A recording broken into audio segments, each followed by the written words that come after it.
belajar, mari kita berdoa dimulai.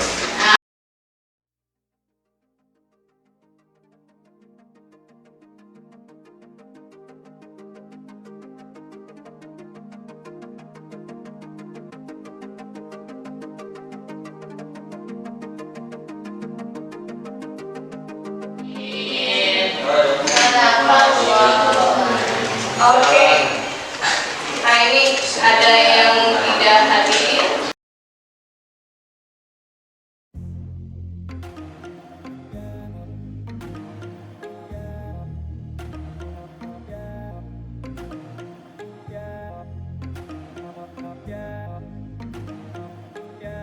Dalam capaian pembelajarannya, pertama di mana kita harus memahami pengetahuan ilmiah dan menerapkannya, kemudian membuat prediksi sederhana disertai dengan pembuktiannya mengenai materi sumber energi.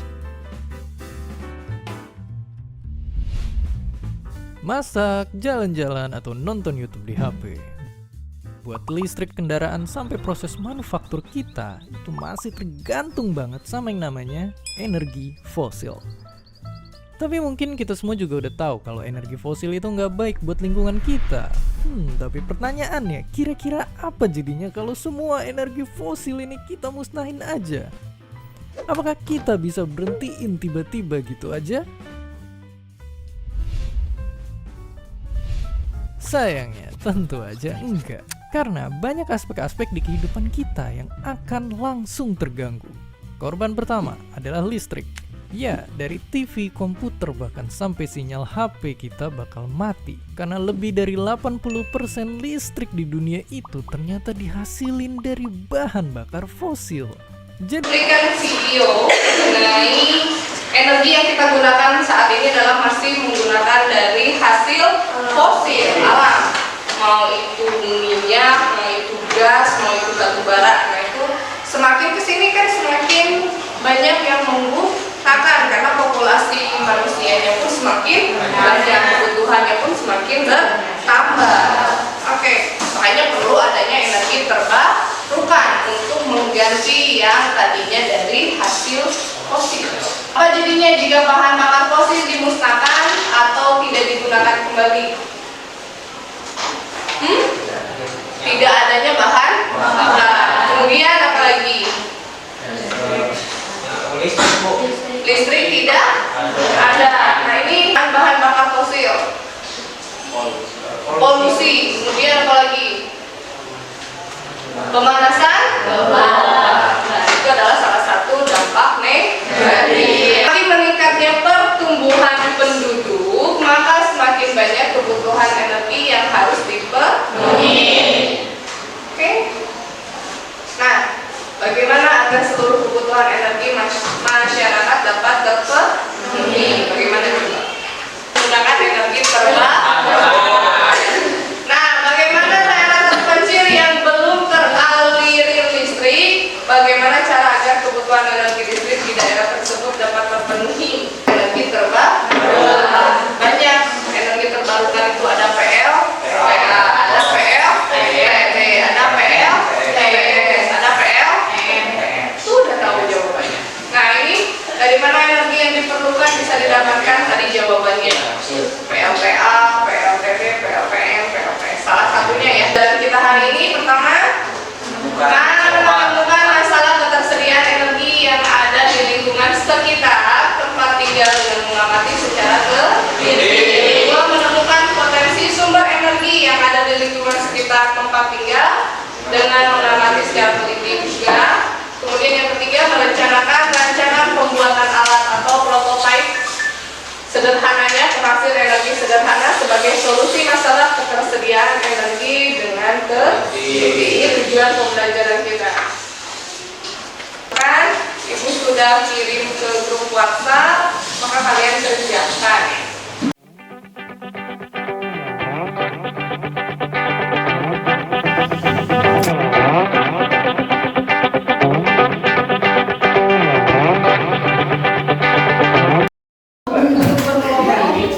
Mejanya disatukan untuk berkelompok.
Oke, kalau sudah perhatikan, ini adalah energi konvensional.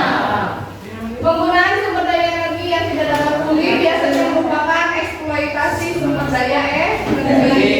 Kemakmuran suatu negara berpengaruh terhadap banyaknya konsumsi energi karena terkait dengan pertambahan jumlah individu dan pertambahan konsumsi energi per individu.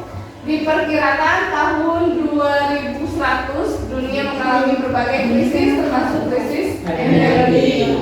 Oke, nah ini beberapa kondisi utama yang diduga muncul dalam krisis ini. Pertama, naiknya sumber daya pencemaran, dan yang ketiga habisnya sumber-sumber energi yang tak terpulihkan. Ini adalah gambaran kalau misalkan suhu bumi semakin kesini semakin ke sana. Oke, nah ini semakin tinggi peradaban seseorang maka semakin beragam kebutuhan energinya, pasti ya.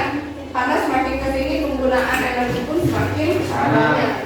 Nah ini masyarakat pertanian tradisional di Indonesia memanfaatkan energi utama non teknologis untuk memenuhi kebutuhan rumah tangganya, seperti penggunaan kayu bakar yang berdampak negatif terhadap penebangan.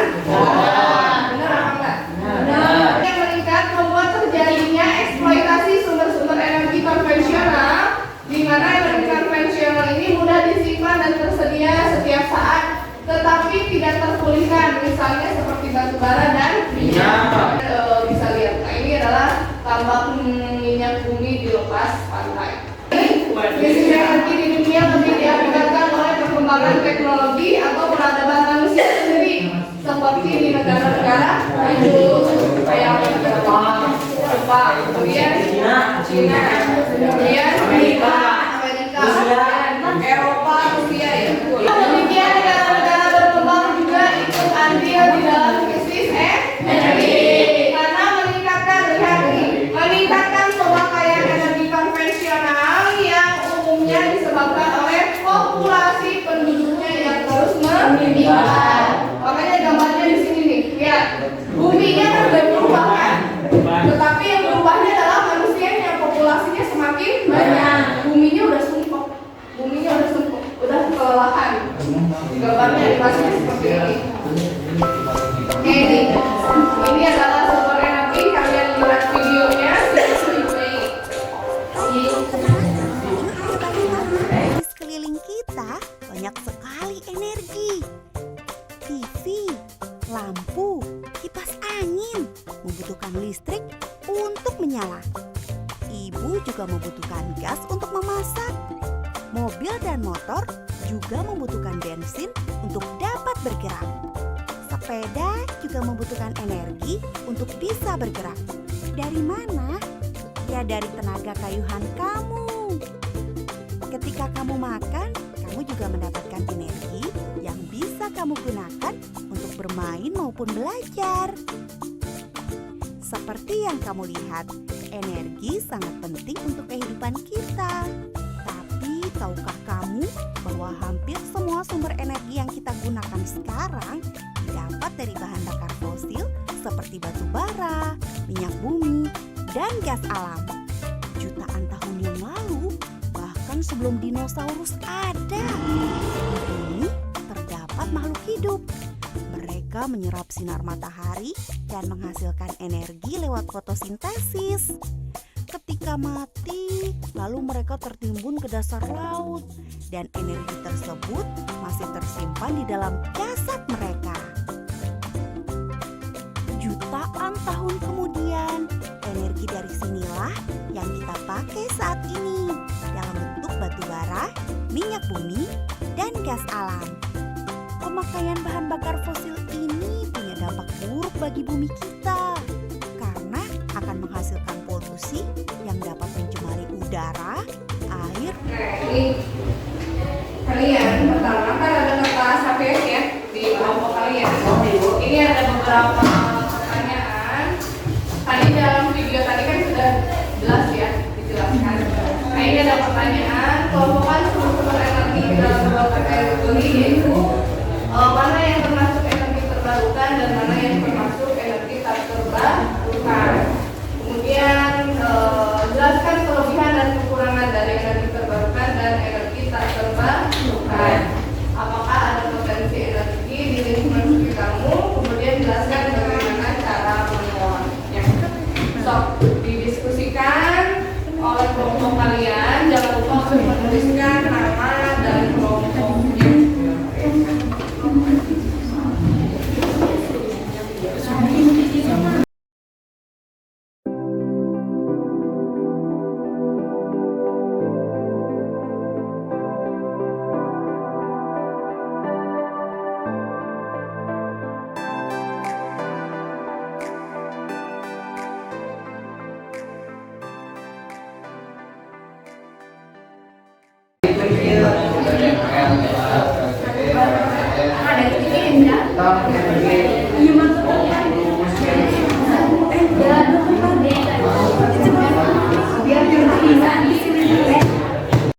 semburan lumpur hijau. Ini kan dari bocornya salah satu gasnya dari beberapa daerah kan sudah menjadi kayak lautan ya. Ini dari zaman ibu SMP sampai sekarang pun masih muncul. Kemudian ini energi angin. Nah ini salah satunya energi angin. Pulau buatan untuk menghasilkan energi dan air tawar. Air tsunami oh masih Kalau air tawar itu dari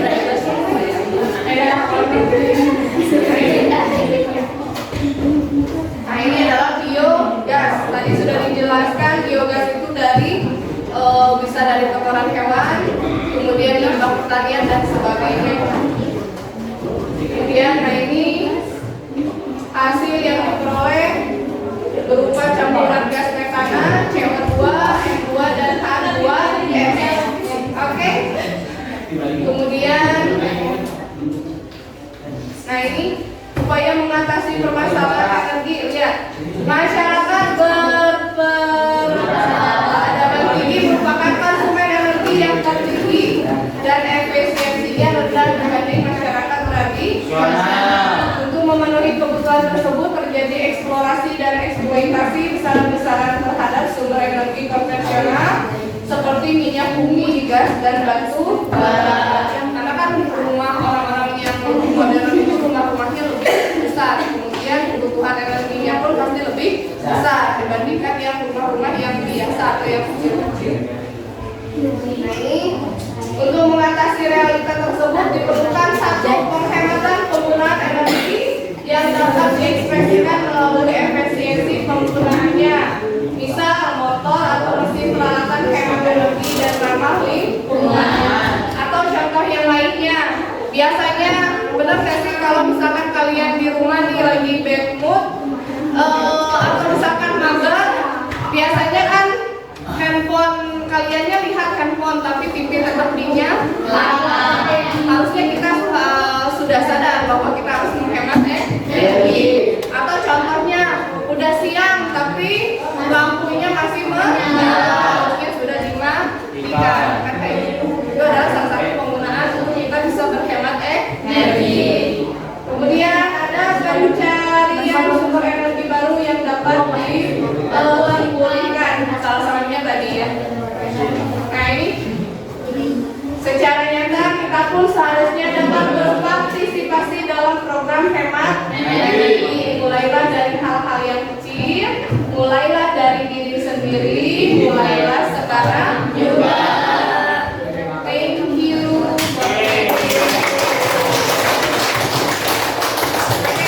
Kalian bisa scan sendiri ya cara kerja PLTA itu kayak gimana. Harusnya kan kalian outing kelas, misalkan kalian ke PLTA karena kita dekat, harusnya kita bisa dong bisa ke sana untuk melihat cara kerja PLTA itu seperti apa. Tapi karena kita tidak bisa, maka ibu pakai aplikasi ini untuk apa ya, kalian mengetahui ya, mengilustrasikan bagaimana cara kerja PLTA, PLTS, PLTB dan PLPM. Bisa dipahami? Oke, semoga bermanfaat dan ilmunya bisa kalian kembangkan kembali. Ucapkan terima kasih. Wassalamualaikum.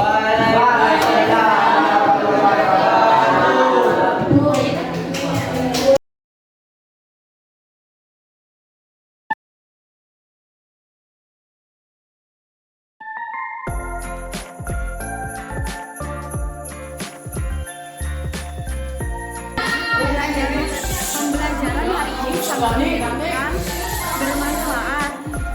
bermanfaat menjadi lebih tahu cara bekerjanya energi listrik. Pembelajaran hari ini sangat menyenangkan karena kita semua dapat memahami tentang cara kerja energi tak terbarukan maupun terbarukan. Manfaatnya kita semua dapat berkontribusi dalam upaya untuk melindungi lingkungan sekitar dan isu tentang energi. Terima kasih.